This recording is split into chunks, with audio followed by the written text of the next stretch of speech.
Welcome to मीमांसा academy. अभी आपने अखबार में पढ़ा होगा कि जो ट्रंप है, ट्रंप ने जो हूती विद्रोही है उनके ऊपर हवाई हमला कर दिया। सीधा से कहा जाए तो एक जंग छेड़ दी है। ऐसा ट्रंप ने क्यों किया? ठीक है, तो उसके पीछे ट्रंप जो है दो रीजन बताते हैं, जिसमें से पहला रीजन है, जो पहला कारण है वो ये बोलते हैं कि अमेरिका हितों की रक्षा। और दूसरा रीज़न बताते हैं, वो ये बोलते हैं कि दूसरा कारण है नौवहन की स्वतंत्रता या सुरक्षा। हुआ क्लियर? अब हमें समझना होगा कि ट्रंप का हूती विद्रोहियों पर हमला और अमेरिका हितों की रक्षा और प्लस नौवहनों की स्वतंत्रता का संबंध इस हमले से कैसे है। तो ये समझने से पहले आपको समझना पड़ेगा हूती। ठीक है, हूती समझने से पहले आपको समझना पड़ेगा यवन देश। जो यवन देश जो है ये एक इंडिपेंडेंट कंट्री है, यानी एक स्वतंत्र देश है। और यह यवन देश जो है मध्य पूर्व एशिया का देश है, जिसकी आबादी लगभग लगभग 2 करोड़ के आसपास है। और इस देश में एक संगठन रहता है जिसे हूती विद्रोही के नाम से जाना जाता है। वह क्लियर? यवन की लोकेशन आप देख लीजिए। ठीक है, तो जो यवन है, यवन के उत्तर में कौन सा देश है? वो है सऊदी अरब। ठीक है, जो पूर्व में कौन सा है? वो है ओमान। और जो दक्षिण है वहां पे क्या है? अरब सागर है। ठीक है, और अदन की खाड़ी है। और जो पश्चिम साइड है वहां पर है रेड सी। हुआ क्लियर? ये उसकी हो गई है लोकेशन। अब आपने जो लोकेशन देखा है यवन देश की, ये समझ चुके होंगे कि यहाँ से वाणिज्य जहाज जाते होंगे। हुआ क्लियर? और हूती विद्रोह कहाँ रहते हैं? वो रहते हैं यवन देश में। तो हूती विद्रोह करते क्या हैं? ये जो वाणिज्य जहाज है इस पर ये अटैक करते हैं। आपने स्वेज नहर का नाम तो सुना होगा। स्वेज नहर जो है ये है भूमध्य सागर और ये है लाल सागर। भूमध्य सागर और लाल सागर को ये क्या करता है? कनेक्ट करती है स्वेज नहर। और यहीं से ही वाणिज्य जो जहाज होते हैं वो जहाज यहाँ से जाते हैं। और आप देख चुके हो कि ये यवन है और यवन करीब में यहाँ पे स्वेज नहर है। और यहाँ पे क्या होते हैं? हूती विद्रोही होते हैं। और ये विद्रोही जो हैं यहाँ पर स्वेज नहर जो जहाज आते हैं उस पर ये अटैक करते हैं। और आप देख लीजिए कि जो स्वेज नहर है पूरे विश्व के व्यापार के लिए कितना महत्वपूर्ण स्थान रखता है। अगर हमें यूरोप से भारत आना है या एशिया आना है तो हमें जो ये वाला रूट यूज करना होगा। या फिर एशिया महाद्वीप से हमें यूरोप जाना है तो हमें ये वाला रूट यूज करना पड़ेगा, क्योंकि जो स्वेज नहर से होते जाना पड़ेगा। क्योंकि जो यूरोप और भारत है इसके बीच में सबसे छोटा रूट है वो है स्वेज नहर।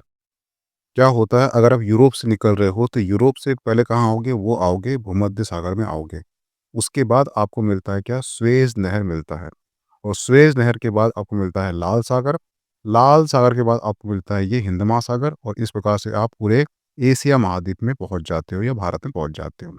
एक रूट ये वाला भी है, परंतु ये रूट के काफ़ी लंबा हो जाता है।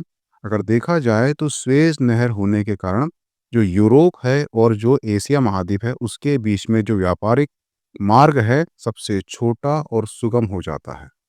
और यहाँ पर जो है एक देश है, वो देश कौन सा है? वो देश है यवन देश। और यवन देश में कौन से विद्रोही पाए जाते हैं? वो हूती विद्रोही पाए जाते हैं। और यहाँ पे क्या होता है कि जो हूती विद्रोही होते हैं यहाँ पर अटैक करते हैं किस पर? वाणिज्य जहाज पर। हुआ क्लियर? अब जब ये वाणिज्य जहाज पर अटैक करते हैं तो सिंपल सी बात है, यहाँ से जो जहाज अमेरिका भी जाएगा, यूरोप भी जाएगा और एशिया महाद्वीप भी जाएगा। हुआ क्लियर? ये चीज क्लियर हो गई।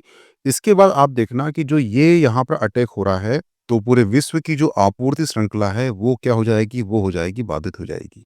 यानी कि जो चैन सप्लाई है ये पूरी तरह से खराब हो जाएगी, पूरी तरह से बाधित हो जाएगी इन हूती विद्रोह के कारण। तो आप समझ चुके होंगे कि जो ट्रंप साहब हैं उन्होंने हूती विद्रोहियों पर हवाई हमला करके एक जंग क्यों छेड़ दी।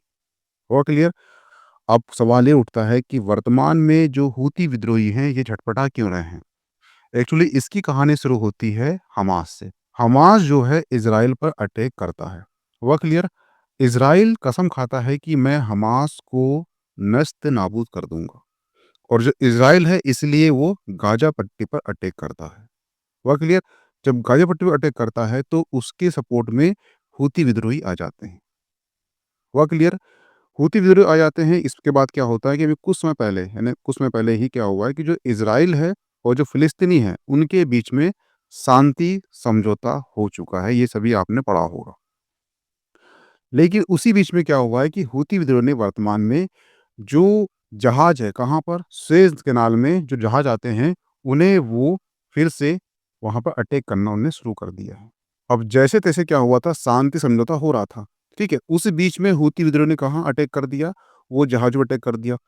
इसीलिए जो अमेरिका है, प्रतीकार स्वरूप में जो हूती विद्रोही हैं, उनके ऊपर एक हवाई हमला कर दिया है और साथ ही साथ ईरान को बोल दिया है कि ईरान हूती विद्रोहियों की मदद करना बंद करे। अगर वो अभी भी मदद करना जारी करता है, तो जो अमेरिका है, ईरान के खिलाफ भी कार्रवाई शुरू कर देगा।